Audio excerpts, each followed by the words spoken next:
एक गांव में एक ऐसा घड़ा मिला जो हर इच्छा पूरी कर सकता था, लेकिन उस घड़े ने पूरे गांव को एक ऐसी सीख दी जिसे कोई कभी नहीं भूल पाया।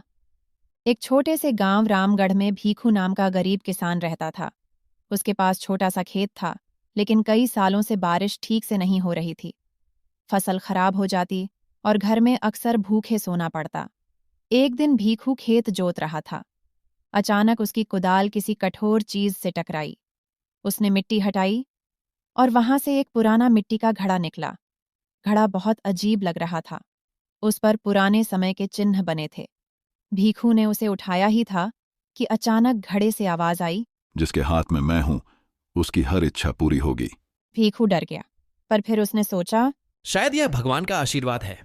घर पहुंचकर उसने धीरे से कहा, काश आज हमारे घर में भरपेट खाना होता। अचानक रसोई में तरह तरह के पकवान आ गए। भीखू और उसकी पत्नी हैरान रह गए। उन्होंने पेट भरकर खाना खाया।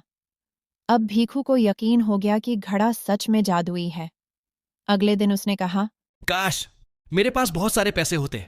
और देखते ही देखते उसके घर में सोने चांदी के सिक्के भर गए। कुछ ही दिनों में भीखू का घर कच्चे से पक्के मकान में बदल गया। उसके पास नौकर चाकर आ गए। लेकिन अब भीखू बदलने लगा था। पहले वह गरीबों की मदद करता था, अब वह किसी को अपने घर के पास भी नहीं आने देता था। एक दिन गांव में सूखा पड़ गया।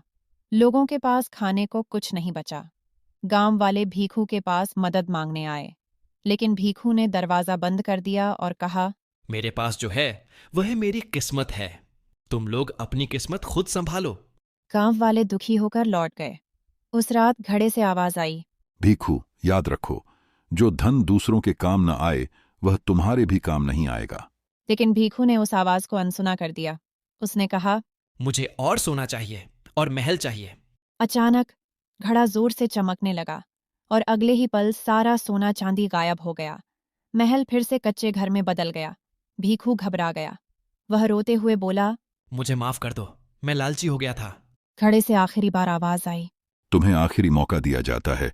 इस बार जो मिलेगा उसे सबके साथ बांटना। सुबह उठते ही भीखू के घर में अनाज की बोरियां भरी थीं। इस बार वह सीधे गांव के चौपाल गया और सबको अनाज बांट दिया। गांव वालों की आंखों में खुशी के आंसू थे और उसी पल घड़ा गायब हो गया। भीखू अब पहले जैसा दयालु इंसान बन गया था। गांव वाले कहते थे, जादुई घड़ा नहीं, असली जादू तो अच्छे दिल में होता है। सीख, लालच इंसान को सब कुछ खोने पर मजबूर कर देता है, लेकिन बांटने से खुशी और बरकत दोनों बढ़ती हैं।